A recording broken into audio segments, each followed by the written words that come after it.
Welcome to the acclaimed podcast, The Deep Dive, featuring your esteemed hosts, Andy Monitor and Drew Dinzik, powered by BetSperts. Welcome to The Deep Dive. NFC East continues with the third choice, the Washington Commanders. Andy, this team is not that far removed from an NFC Championship game appearance with a young quarterback on a rookie contract. And yet I stare here at their to make the playoff odds. Yes, is 2-1. Currently, their win total 7.5, 8. To win the NFC East is a far cry from where we were last year. It's like plus 471. What did I miss? The roster, the coaching staff. I mean, there's been some small turnover here and there around the edges, but what of the main characters here has changed in the course of a year to where the Commanders have gone from, can they take a step forward and challenge in the NFC to, maybe they'll make the playoffs if things break right? Yes, it all just predicated on one guy and maybe the coaching staff a little bit, I suppose, and what we saw from the downfall. Man, they won 5 games last year. Our two teams that were in the NFC title game 2 years ago, one of them won 5 games and didn't finish last in their division because of the Giants existing, and the other one did finish last in their division despite winning 9 games for the Lions. So it's crazy how you have that the NFC, or was it? No, the Lions lost to the Niners. In my head, I keep putting the Lions in that game because I think they deserve better. But they got the command 2 years ago. The Commanders beat the Lions in very impressive style on the road, and then they got ass blasted by the Eagles. But the Eagles were the Monsters at the time. And the Eagles were fine last year. So the drop off. They're fine. They're 11-6, won the division. So a lot of people thought Commanders they were winning the NFC. Yeah, Commanders 2026 thoughts. Who the fuck knows? Says Sam. That Sam is a Commanders fan. But yeah, I just bring up the Lions. I guess in my mind that was the NFC title game because it was fun. But that game was kind of wild. And you were so cold on the Lions coming in last year, and you're right. You played them to miss the playoffs, and you're right. But I don't think, and I'd have to go back and I kind of want to pull transcripts on last year to see what we said about the Commanders. I think we said that Jayden Daniels is already a top 5 quarterback. I think we had there was a lot of hopeful optimism on this team I can should be able to run this back. Do you want me to try to pull it out of my memory? I think that the commentary was Kliff Kingsbury was running a quick game, get the snap off quickly, put Jayden Daniels in shotgun, snap the ball, and let Jayden Daniels make a good decision. And he was running an extremely, extremely efficient offense with quick passes and scrambles that were just diabolically efficient on the ground. And it was like, man, if he's already processing the NFL at this speed in his rookie year, there's absolutely scope for him to continue to, take a step forward. But at the same time, we previewed the Commanders. There was an ongoing contract dispute with Terry McLaurin, and their depth chart for wide receivers was painfully thin. Their depth chart for skill position in general was painfully thin. And of course, Terry McLaurin didn't go to camp. He ultimately was less impactful than you would have thought for the entire first half of the season. Jayden Daniels' entire season got derailed in week 2 when they his knee got blasted against the Packers, if I remember correctly, on Thursday Night Football. We were barely into week 2 of the season, and the Commanders, it was like, man, it might be over already. So it was a pretty quick demise, and it was all kind of predicated on the fact that Jayden Daniels got beat up. And I honestly didn't think there was scope for that, or at least I didn't. Prepare myself mentally. This will be a fun exercise. I think I'm going to do this for the teams going forward, because on YouTube you can pull up the transcript next to it. It automatically takes your voices, builds a transcript. So I copy and pasted that into Cloud Code and said, read this quick. Give me a quick synopsis of how we felt about the Commanders last year. And yeah, we were fucking rosy. Oh, of course. They bought in fully. The 2024 run was no fluke. Jayden Daniels was the whole story. They said that the season worked 100% because they hit on their quarterback. Praise piled up. Smarter than expected, elite decision-making, poise, accuracy, and no huddle. Drew floated a mobile Tom Brady comp. And even said the skill set was what separates a top 5 quarterback. They pushed back on the regression narrative. Yes, Washington was historically good on fourth down and had good injury luck, fourth down luck, but they argued that was a repeatable skill. Concerns, though, were his slight frame. He takes too many hits. We joked about the RG3 thing and the no-huddle speed as a real schematic edge that made him hard to defend, might have been hard to keep up with. Yeah, I think all of that was reasonable with the exception of, he got hurt in game 2. And it all went. Yeah, then he got hurt in game 5 and in game 7, and they were all different injuries. Yeah.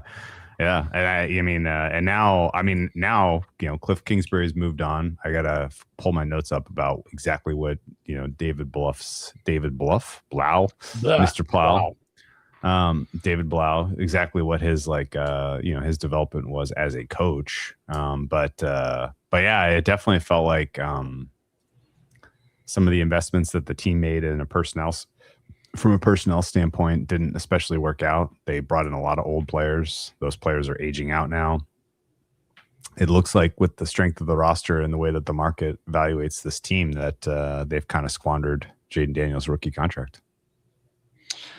Yeah, my Blough notes aren't rosy. Like, he was an assistant quarterbacks coach. We know he's existed as he was a Lion. First time NFL play caller. Again, not excited about that at times.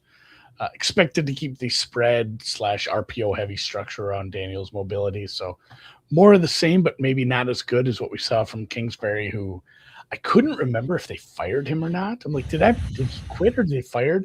And it was both. It was like, they both just decided. Mutual parting of ways. Yeah, we're just done here. It was a conscious uncoupling a la Chris Martin, Gwyneth Paltrow. So he is gone. He's off in LA. Dan Quinn's still back. Depends how you feel. I think Dan Quinn is probably a pivot point for a lot of people. How you feel about him over the course of the last 2 seasons? Well, he's a defensive-minded guy, and they had one of the worst defenses in the NFL last year. So consider me unimpressed. Andy. They did bring in, again, Dan Quinn is your DC. He's your de facto DC because of what he is and how he works. But their new defensive coordinator is from the defensive back room under Mr. Flores in Minnesota. So bringing in somebody from a good defense, maybe that'll be interesting. But yeah, I'm not. Everyone's going to be wrong on this team every year, I guess. I definitely didn't have them going to the NFC Championship game the year before. I'll tell you that much. Yeah, just every year we're going to be wrong. I did have Jayden Daniels Rookie of the Year 7-1. That you remember when we went to Bet Bash and did the Flash Awards podcast? Yeah, he was 7-1 Rookie of the Year at the time, which is crazy. Caleb Williams was like 2-1 or plus 150 or something. Anyway, Jayden Daniels, I still think last year to me has to be an incomplete. I don't think you can really evaluate his body of work and divorce it from the context of the seriousness of the injuries he was dealing with. I don't think they were ever especially honest about how badly he got hurt in that Green Bay Packers game. And I mean, they were still 3-2 until they had to go to plan B, which was Marcus Mariota. He ended up starting 8 games for them. 2-6. It's not the sign of a good season. No. Close loss to the Bears, and it all just unraveled from there. Offense could never even come close to keeping up with the deficits created by bad defense.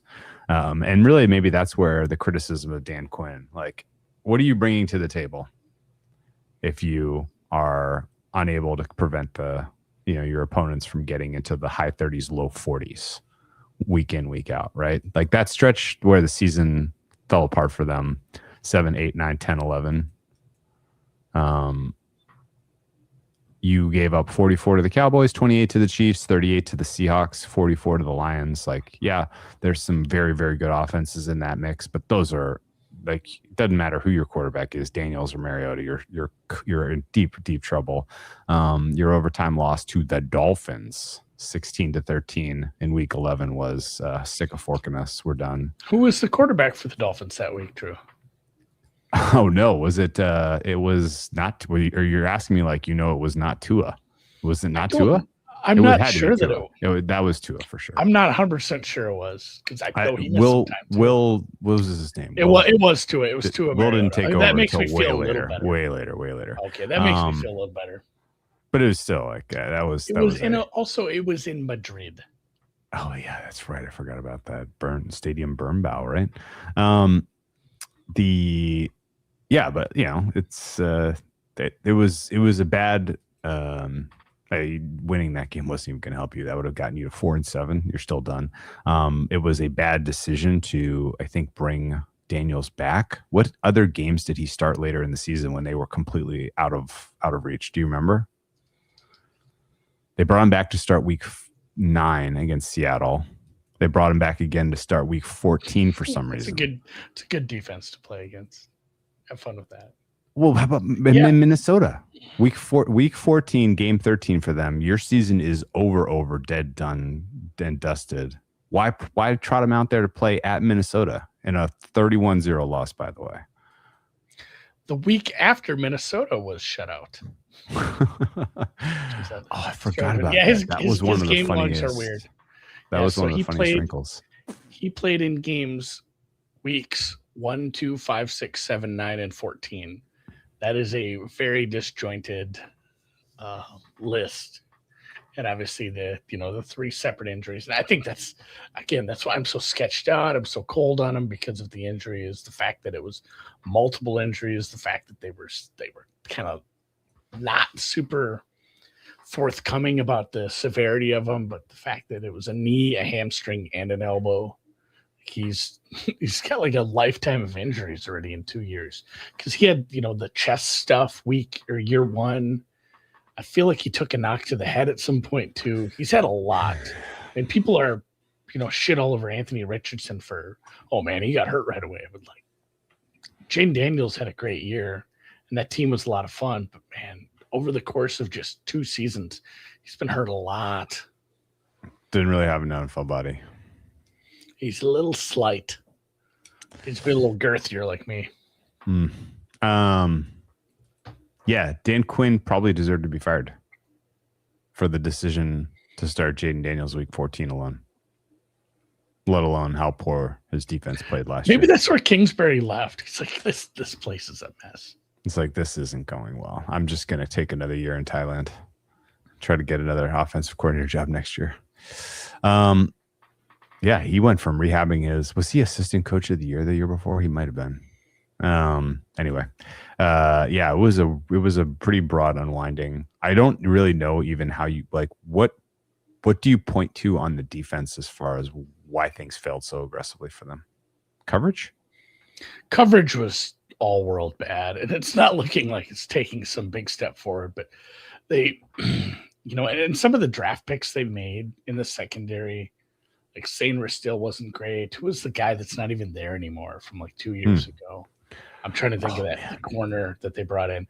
They haven't been great at identifying and bringing in good pieces defensively through the draft or free agency. And yeah, it was historically bad pass defense.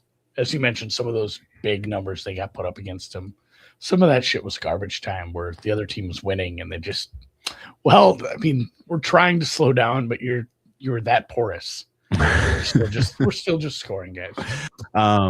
The only team with the worst pass defense by EPA last year was the Jets. And I don't know if you remember the Jets numbers, but I don't even think you can trust those. Like by the final frame of the season, the Jets were like actively trying to lose. I think, correct me if I'm wrong, but 3 of the top 5 total EPAs in a single game by a quarterback last year came against the Jets in the final quarter of the season. Like they were actively not trying to defend the pass, and they still barely finished behind the Commanders, which is a bad sign for the Commanders. So because the Commanders were you have a defensive-minded head coach who's trying to protect his job. Yeah, I think it was probably a little bit of hot seat at that point. Not good. So I don't know if the market's right and this team is 7-10 this year. I would assume Dan Quinn moves on. I think, there's definitely some serious questions to ask about Adam Peters and the way he has utilized his, opportunity to put a talented roster around an elite quarterback on a rookie deal. For most of the time when you have this type of situation, you look around and you're like, wow, strength, star, holy smokes. How did they get this, type of a team? And that's not what exists here at all. Like not even close. They brought in Marshawn. They trade. What was that midseason trade? I think. And then he didn't start for like the first 4 games he was on the roster. It's like, not quite there yet. Yeah, that's right. Now he's good. I mean, at least from a pro Peters, I don't know if a pro Peters is something I want to say. Giving them some credit, they are jettisoning some of the aging players on the team that it's like, well, yeah. Talk me through roster turnover. And again, they had a high pick at least, so that's fun. You get to go out there and get a piece. You went and got a middle linebacker, day 1 middle linebacker, All-American, Sonny Styles. How good does he have to be to warrant picking that an off-ball linebacker that high? I don't know. He has to be probably DeRoy. He has to be 5, the DeRoy, and he probably has to be run-stopping linebacker this year. Because I mean, he should lift the run defense, but you have so many other problems that I guess it's fine. They did draft no second rounders because of trades that have happened and trades they made. But so it's a pretty light draft class outside of Styles. Their next pick was 71st. Antonio Williams from Clemson. It's guys going to be on the edge of the wide receiver depth chart, maybe a slot guy, maybe your 3rd or 4th wide receiver here, depending. So the thing is, it's not like a super strong roster, so he's probably fine. And then from then, their next pick is in the 5th round. Pass rush depth, edge piece from Tennessee, Joshua Josephs. 6th round running back from Penn State, a short yardage guy, running back depth. Maybe makes the roster because it's a veteran committee and you can always get rid of a veteran if you want to try to see what this kid has. A center in the 6th round from Michigan State, developmental center. And then a guy I don't usually have names in the 7th round pop to me, but another former Gopher in Athen Kaliamanis. I never could say this guy's name. It's a long Greek name, but quarterback from Rutgers. I don't think that's going to move the needle either this year. Kaliamanis. Yeah. Kaliamanis. Yeah, it was a year of turnover. They went free agent shopping again. They brought in some guys that we were like, really? Like Rashad White, Van Jefferson, really? I don't know that they're going to make any impact on this team personally. Clavion Chason, feel like they bought the absolute top on him. They might have bought the top on Amik Robertson, excuse me. They probably bought the top on Rasul Douglas and Akila Witherspoon. There's been kind of 2 seasons now of buying the top on guys who are a little washed. And I think it's worth kind of understanding and reflecting on the fact that the Jayden Daniels experience as a rookie, elevating this team to competitive status, it did cover up a lot of warts on this front, from a personnel standpoint in terms of where all of the holes were. And in 2 seasons of shopping in the free agency market, I don't think Peters has made great decisions. Adafe Owe. Okay. That's a good move. He can play. He can play. He's gonna matter. He's gonna be a good edge rusher. He can play. Menahu. He can play. He can play.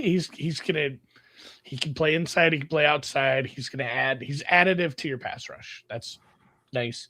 Leo Chanel. He's gonna play. Yeah, because you pair him with the rookie. I gotta tell you, man, I didn't think they needed to swing for these guys. Like they had like a couple of good young players, and Dorrance Armstrong, when he was available for them last year, freaking was crushing as far as creating pressure. I didn't know. I was a little surprised that the guys you're mentioning are going to contribute on the D line, which was not where the weakness was, in my opinion. Well, and that's where I wonder with the new defensive coordinator, and I'm guessing your head coach realizing where he stands as far as having a job 12 months from now, knowing maybe I got to make some wholesale changes to how things work on the defensive side of the ball, and I'm going to listen to my new guy and see what we can mash up together. So I really don't know what we're going to look at, but they went and got Nick Cross from Indy, the safety. Like you mentioned, Amik Robertson is more of a nickel guy. So the real problem where they had in the secondary, you bring in Amik Robertson and Rasul Douglas. I guess you might have some good edge rushers, but you're going to be behind. It's the same thing we said about the Giants, a half hour ago. Hey, and obviously much to a lesser extent, but you could have some decent edge rushing here as the other team is running the ball in the third quarter because they're up by 21 points because they roasted you for 315 yards passing in the first half. It does kind of feel like that. We'll see. They re-signed Payne, so could be decent up front. Can you tell me anything about Daronte Jones, the defensive coordinator who's taking over? Not really. He was a secondary guy with the Vikings. He was a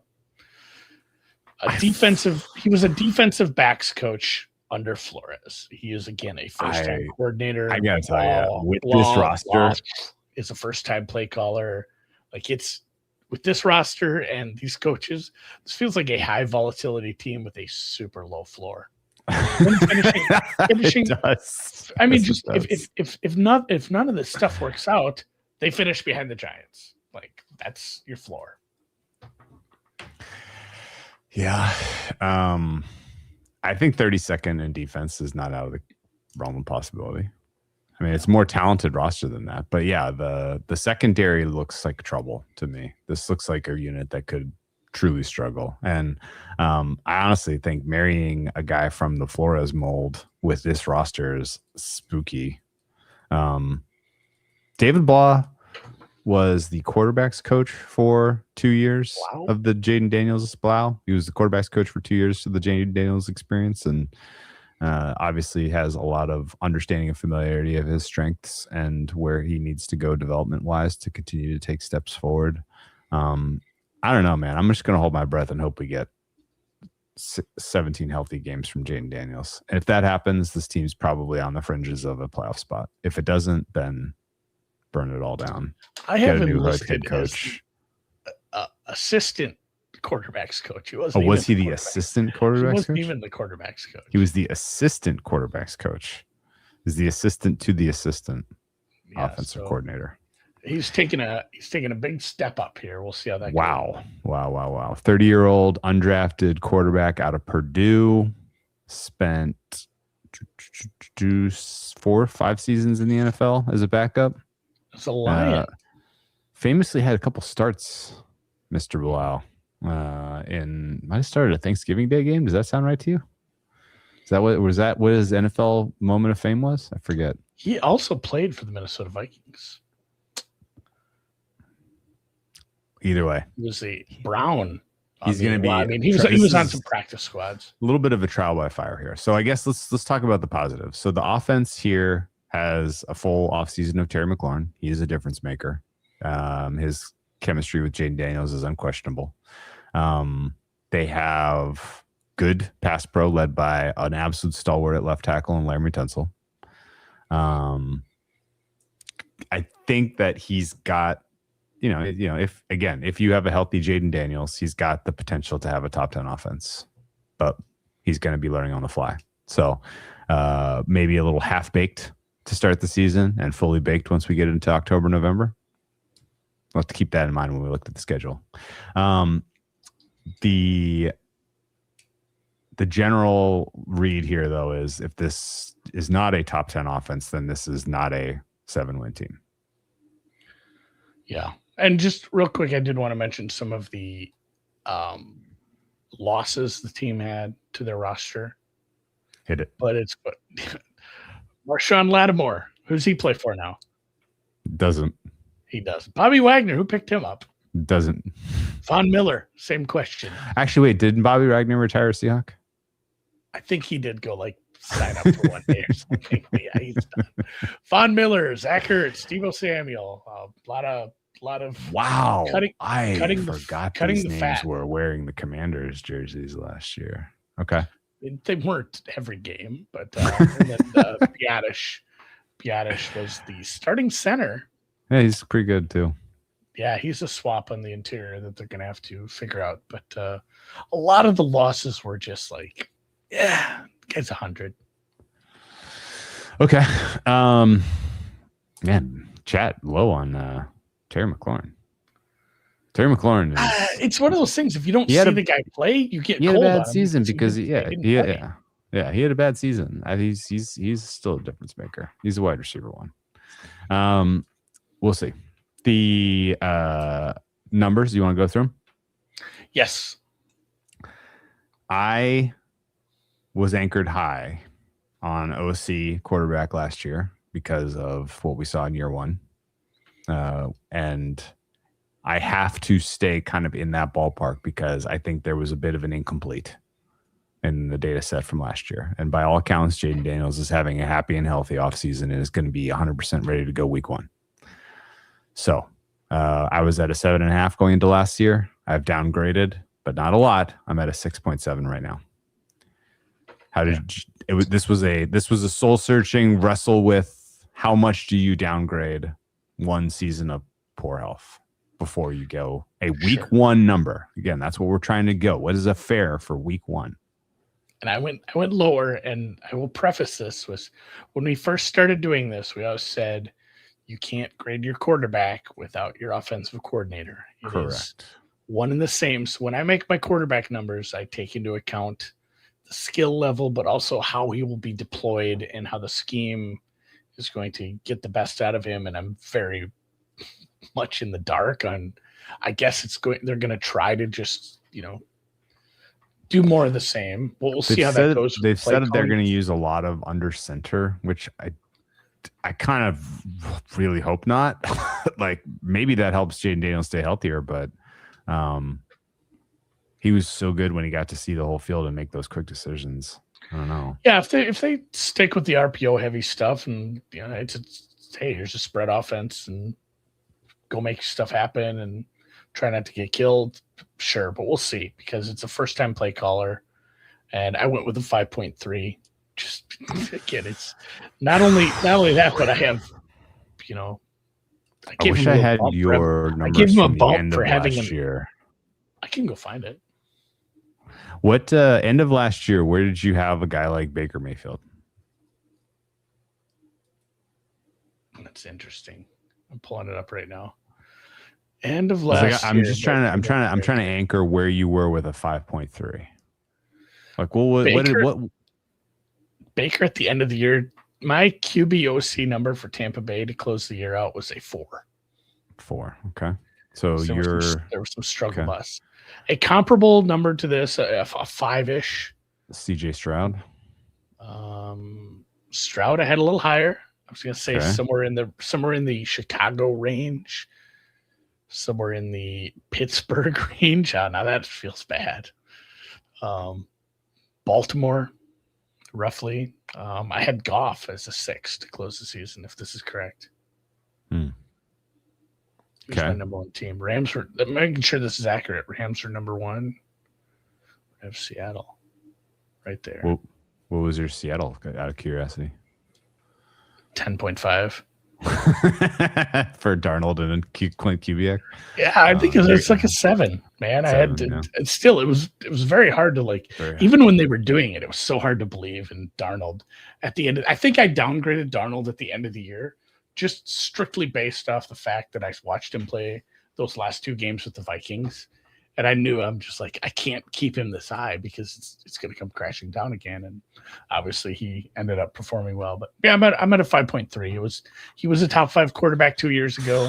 It was a wreck. You call it an incomplete, that's fine. But knee, hamstring, dislocated elbow. He's reportedly fully healthy. We'll see. Dislocated elbow was his non-throwing arm. His yeah, thank God for that. His ceiling is obviously much higher. But a big demerit for Blough. Okay. Blough. Okay. Where would you have been at if Kliff Kingsbury came back? A little higher, although again it was tough. It's incomplete. I suppose I'd have to anchor it on the fact that he called a pretty good offense in 24. Yeah, I mean I'd be higher. I'd be more like a 6.25. Okay. I think it's a full point for Kingsbury. Okay. So I'm potentially out of bounds high at 6.7. Well, or it looks good. He's healthy and I'm low. And again, I'd say this is probably the floor. If he stays healthy and plays, even with a bad OC, this is the floor. I'm probably going to have 10 quarterback OC numbers that are higher than this. And that feels correct to me. He's going to be right around 11, 12, I think. This is my 17th ranked one right now. Oh, you're far enough along that you're there. Not everything's 100% complete, but I did enough rudimentary getting my numbers right so I can look at rankings because I like that. So roughly middle of the pack right now. Do you take Jayden Daniels and Blough over Philly's situation with Hurts and forget who the guy now is? Yeah, that's a good question. I'm not sure I can name that. I have that similar. Okay. Yeah, it's pretty close. Sean Mannion. They always have a new coordinator, though. I'm guessing you would take Dak and Shoddy, Clayton Adams over Jayden Daniels. Yep, right? That's a 6. That's a 6 right now. I agree with that. Actually, 6.6. Eagles are 6.5. If I drop my 6.7 for the quarterback OC number, the whole floor for my ratings fall apart for the Commanders. They drop so far. That's what happened to my number. If I use your number 5.3, yeah, the Commanders they're a 7 and 10, 6 and 11, 7 and 10 team. Mm-hmm. All right, skill position. I'm at 9 and 8 and 9 with my number for them. Terry and the gang, as I like to call them. I'm at 4, mostly because the gang has not really impressed me. That's kind of exactly where I'm at too. The gang is tough to hang with. Okonkwo, Rashad White as a pass catching back, Krosky Merritt. Do you think people call him Bill? Am I too hard on Rashad White? Is he going to actually matter? I think he's going to catch a bunch of balls. Yeah. I think he's going to be a big part of, especially because I don't know exactly where all the balls are going if Terry's covered. But yeah, Terry's an alpha. Terry's great. He's borderline wide receiver 1. Do you think Treylon Burks is really going to get snaps? Missed 7 games. That role is going to go to De'Ami Brown, right? Please. Somebody's going to have to. I think we'll find out. There'll be a I kind of like De'Ami Brown. I don't know anything about Antonio Williams. I'm assuming that's going to be your 1, 2, 3. I don't think Treylon Burks is going to land the wide receiver 2 role. I think it's going to go to De'Ami Brown. Sure. Chigga Kongwo, meh. I don't have a huge difference bottom half between those guys. Bottom third tight end, I would say. Tight end situation. Backup, everything backup scares me. The skill group, I may be even high at a 4. Terry is keeping that thing afloat. If he gets hurt, this drops to like a 2. He's doing a lot of work there, so I'm at a 4.3. Jake does have stone hands. Yeah, Patrick's correct. What's your O line number for this group? 4.6. Okay. Which is higher than I thought it would be, I guess, at times. But even with some aging curve built in, you have a good left tackle. Yes, you do. You have first rounder from last year.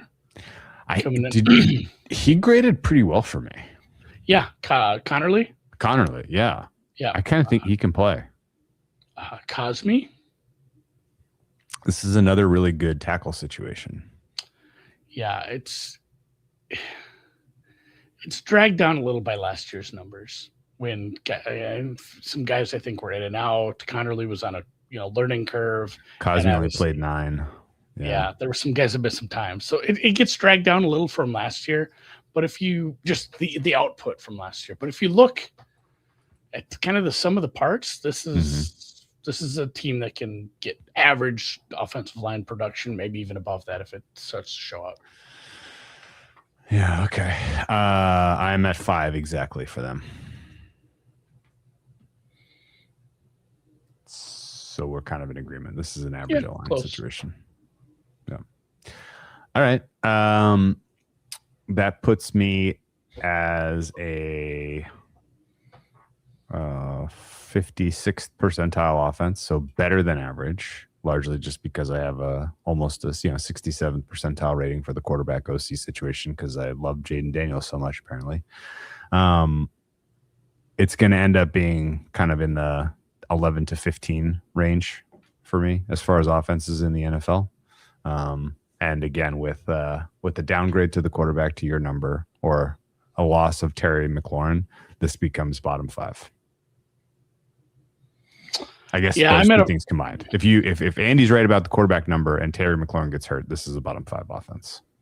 I'm at a 48th percentile offense for me. So just a little below average. I'm lower than you, obviously, mostly predicated on the quarterback stuff. And if the scheme doesn't jive and Terry misses time, it gets worse. And like I said, the floor is finishing below the Giants. Okay. Defense. Are you higher than you finished last year? If so, why?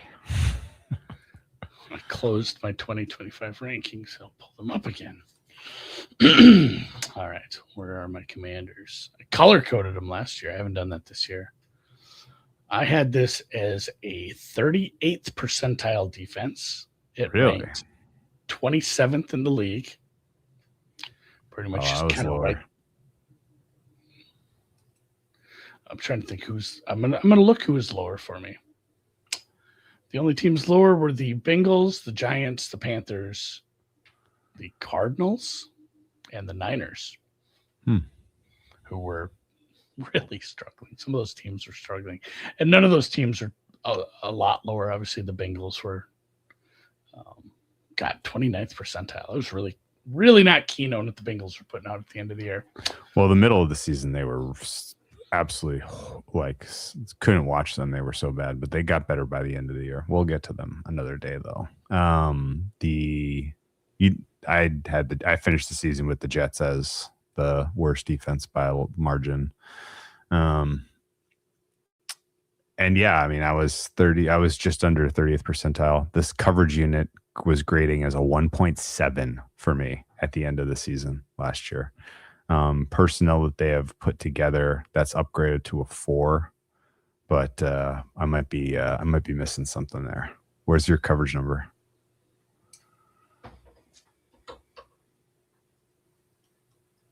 You don't know? I don't know. Yeah, internet just kicked out. Hasn't done that in ages, and the first day back doing podcasts for the longest time, my internet craps out twice. I have to talk to Mr. Spectrum about that, but no, go ahead with your point. I finished the season last year with the Commanders as a 1.7 on coverage. I've upgraded them to a 4 heading into this season, and I am worried that I am a little bit bullish on that number. Where are you for coverage? Yeah, I closed last year with a 2.1, and this year I am opening with a 1.5. Oh, for coverage. For coverage. It is.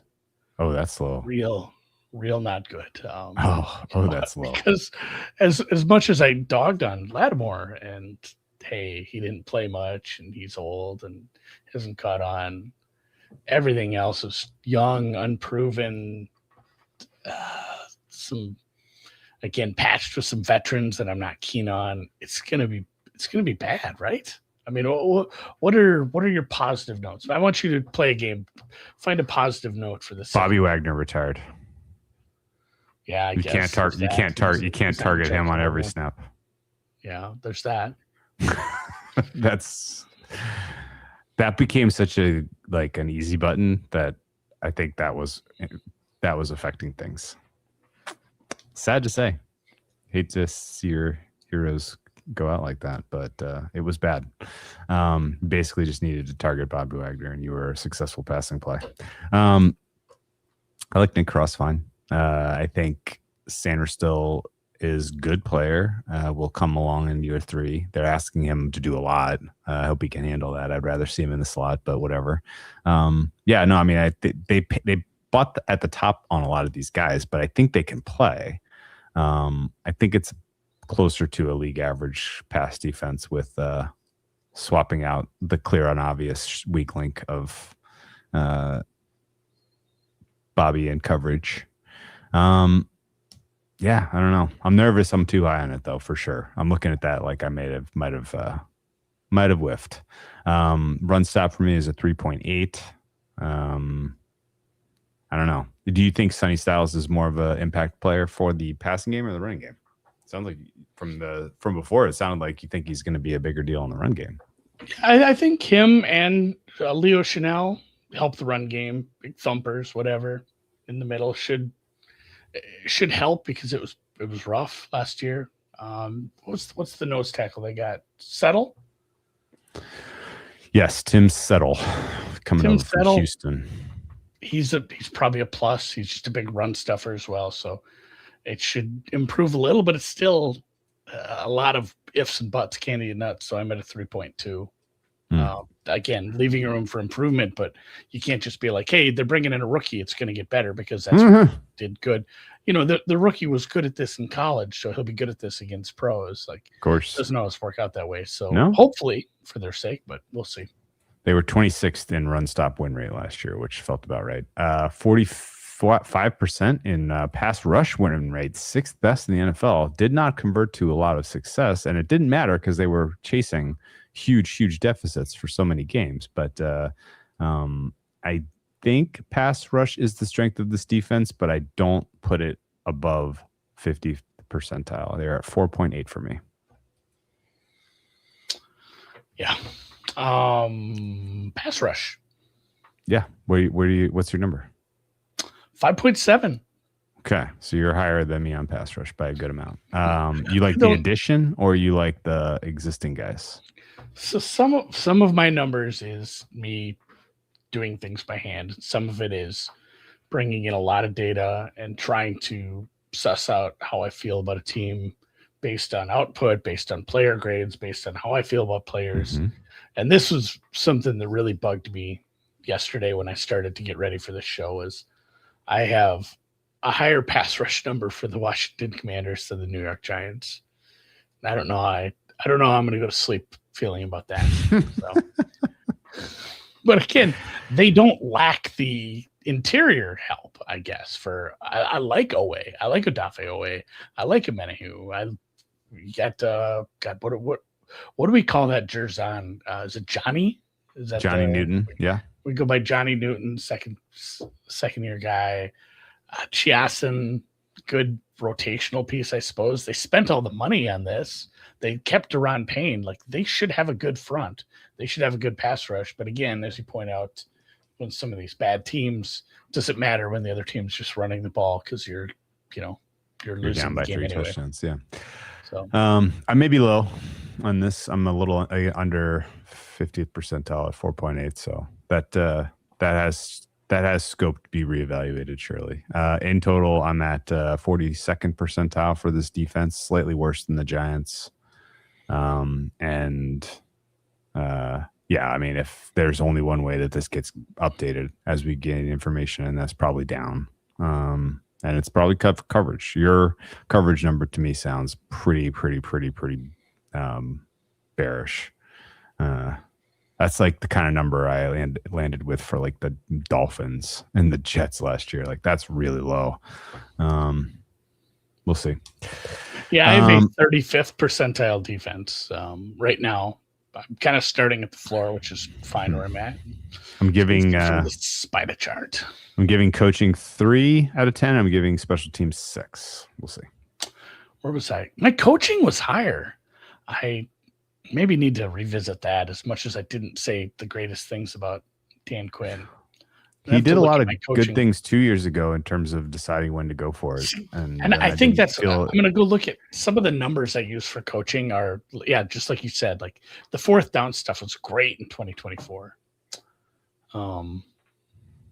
Good enough special teams. Our special teams numbers, we hadn't really mentioned, but they were independently very close to each other on both these teams so far. 6 to 6.2 for us. And then, my coaching was higher. And I think, like you said, it was based on some of the aggressiveness index stuff for the guy who makes the decisions there, Dan Quinn.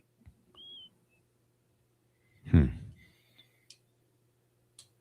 this one, unlike the Giants, we have some disagreements, but we were not on the same page for a price here. You're about putting them as a flush nut average team, and between my coverage being lower and especially my quarterback number being lower, I have them as a minus 1.89. You have them as a plus 0.13. So about 2 points of difference there for disagreement on this. And again, it's all QB. So much of the weighting is based on how Jayden Daniels plays with the new coordinator.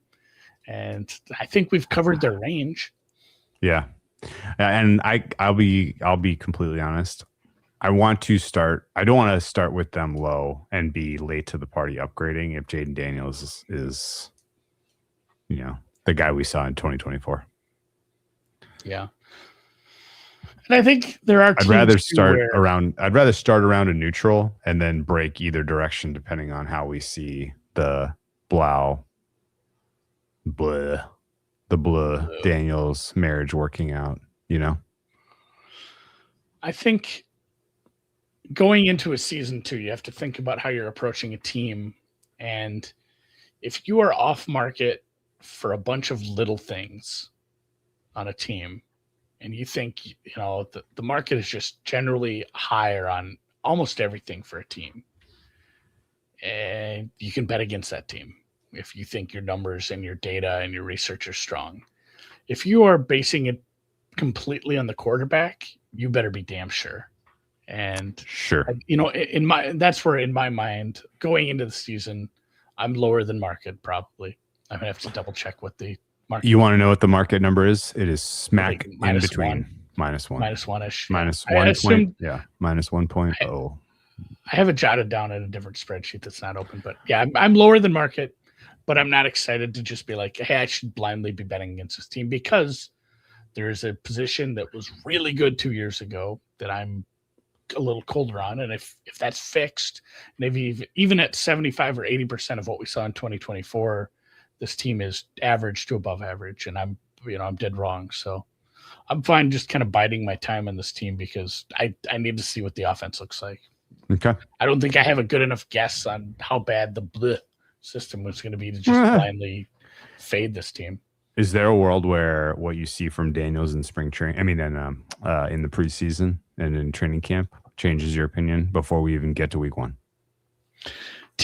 That's a question I kind of posed the other day to myself. It's like, how much do you see because there's a bunch of new OCs, man, and obviously a bunch of new head coaches, but how much do you get to feel about what the new system's going to look like from preseason? How much are they putting out there? I think it's more probably on practice reports you're getting from beat reporters and what they're working on in camp than what you're seeing preseason, I suppose. But I mean, right. Maybe it's like a joint. If there's like a Commanders Jets, or no, let's pick a better team. Commanders Browns joint practice going on, and Jayden Daniels is just lighting up the Browns, and it's like, wow, this guy looks like the guy we remember from 2 years ago. Like, are you going to touch that number? Or you want to see it in real game? That's first? The thing. It is June 13th as we're recording this.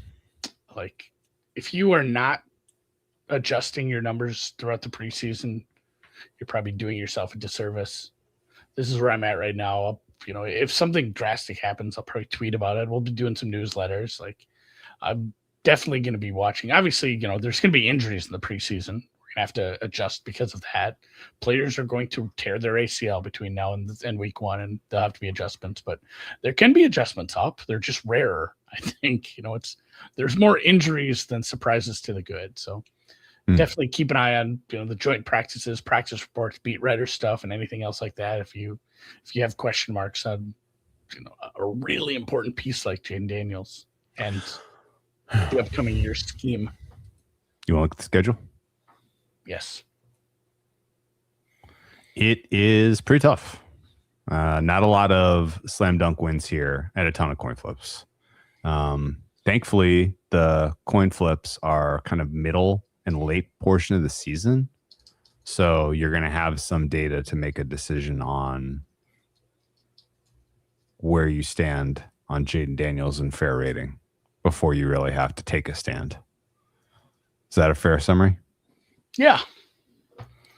The games that are going to kind of decide their win total are like coming out of the bye, hosting the Eagles, at the Giants on Thursday Night Football, Week 10, versus the Bengals on Monday Night Football, Week 11. A lot of primetime games for the Giants. At the Titans, Week 13.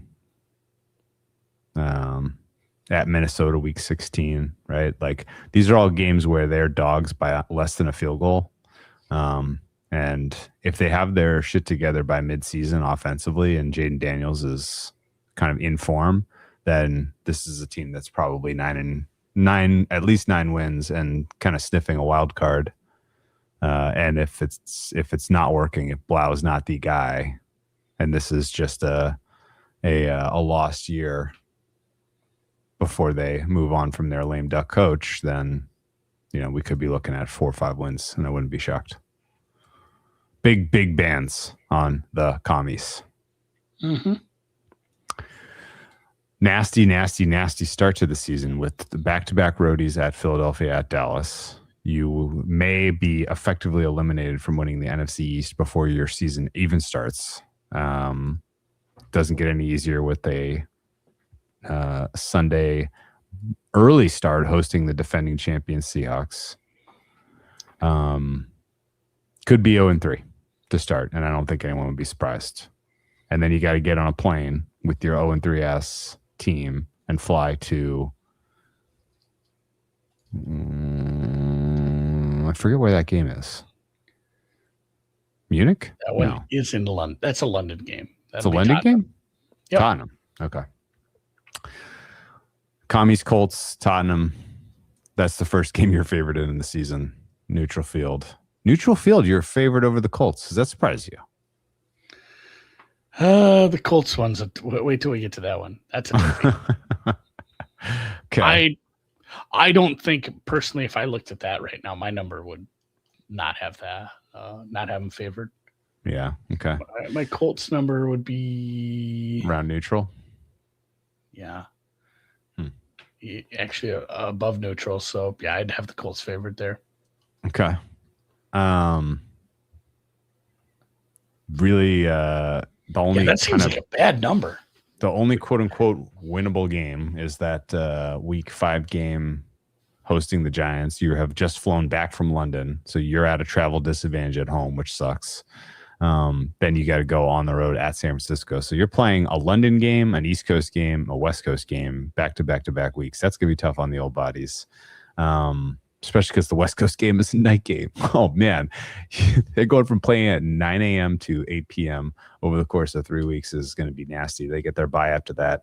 This looks to me like the commies are going to be 1-5 or 2-4 to start the season, at which point it's either gone very sideways for Dan Quinn and he's lost the locker room and we're wondering if he's one of the first coaches fired, or that's when you buy low on the commies coming out of the bye in a couple of games where they are going to be probably pretty big dogs. Like they might be dogs at home outside of 3 against Philly week 8. if they're 1-5, right? I was going to say that those numbers could be 3.5, 7 for Philly and LA. Absolutely could. Yeah. So it might be like November 1st is the buy low point on Washington and the David Blough. And what's the defensive coordinator's name? God damn, I can't remember these guys. Daronte Jones. The David Blough, Daronte Jones coordinator duo finally kind of gets their feet under them by November, just in time to be betting them as dogs through the middle of the season. I like that as far as a arc narrative. What do you think? Again, I go back to looking at the strengths of a lot of these teams, and I just struggle, man, with the secondary pieces. It's going to be so hard to beat some of these teams. Your Giants game, at least for the second one, Neighbors is back. Like, just look at the wide receiver stretch you're going through there with Philly, LA, Giants, Cincy.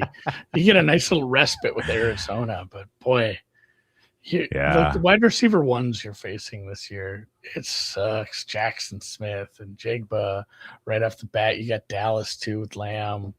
You got Houston. Lamb and Pickens. You got Atlanta. You got Minnesota. Oh, Jesus. Yeah, this isn't a great schedule to have a bad coverage here. Yeah.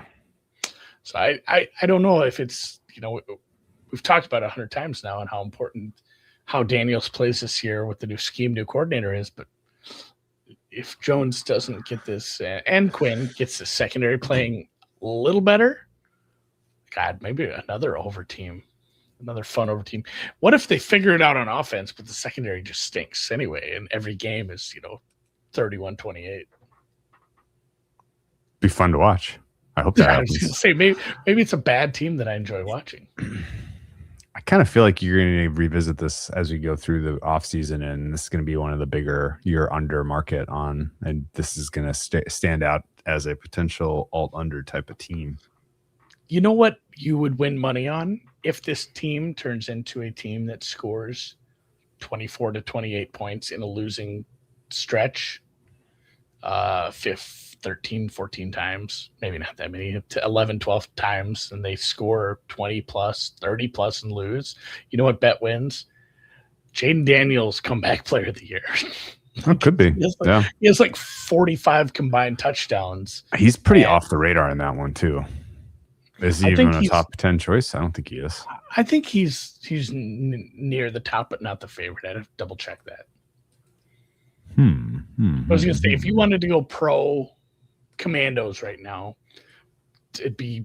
Oh, you know what? You are dead right. He is the second choice. Top choice is Mahomes. Number 2 is Jayden Daniels, Kyler Murray, Micah Parsons, Malik Neighbors, George Kittle, Daniel Jones. Mahomes is like, I don't know how to explain this. Is Mahomes just a boring choice? Like, we're giving one of the best players ever a comeback player?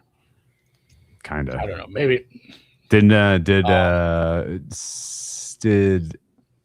Bengals quarterback, what's his name? Burrow. Did Burrow get it? Or did he get it? Somebody I don't remember because I don't bet that market anymore. Yeah, I know. It's a very silly market. Win total 7.5. Juice a little to the over. NFC East price is not that much different than the Giants, plus 450-ish. 30-1 to win the NFC. 60-1 to win the Super Bowl. Sonny Styles is one of your top options to win D-Roy as well.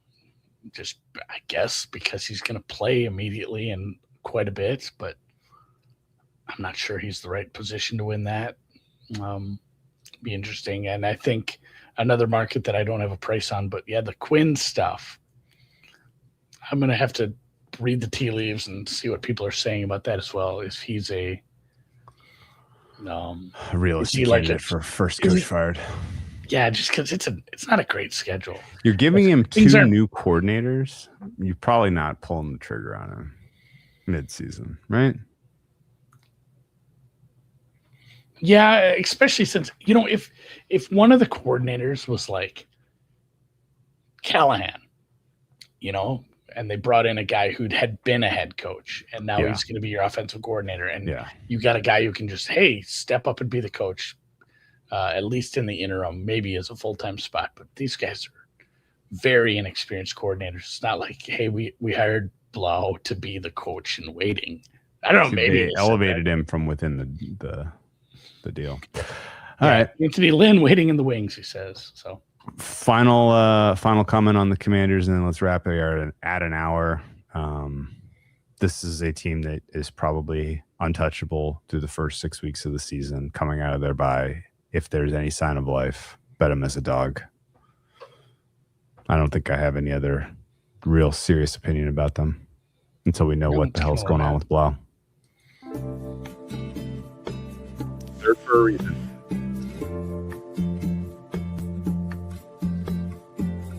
Tune in Wednesday or Thursday. We have to decide because there may be some conflicts with our next 2 previews. But this week you will get Cowboys and Eagles.